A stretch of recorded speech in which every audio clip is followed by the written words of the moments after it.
বিষ্ণু বলেন, মান হুরিমা খাইরাহা ফাকাদ হুরিম, যে কদর মিস করলো সে সব মিস করলো, হি ইজ দ্য লুজার।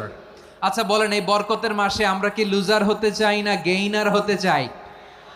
সবাই বলেনি, বলেন এই রমাদানে আমরা লুজার হব না গেইনার হব?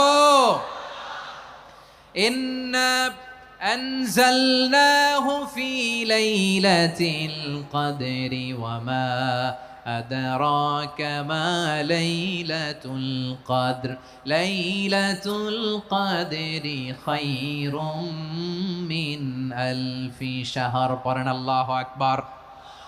লাইলাতুল কদরি খায়রুম মিন আলফি শাহর, হাজার মাসের চেয়েও সেরা। 1000 মাসে হয় 83 বছর 4 মাস। 83 বছর 4 মাস টানা ইবাদত করলে যেই সওয়াব, কদরের রাতে ইবাদত করলে অতটুকু সওয়াব আপনি পাবেন, আল্লাহ সেটা বলে নাই। আল্লাহ বলে তার চাইতে বেশি সওয়াব দিয়ে আপনার আমলনামা ভরে দিবে কে?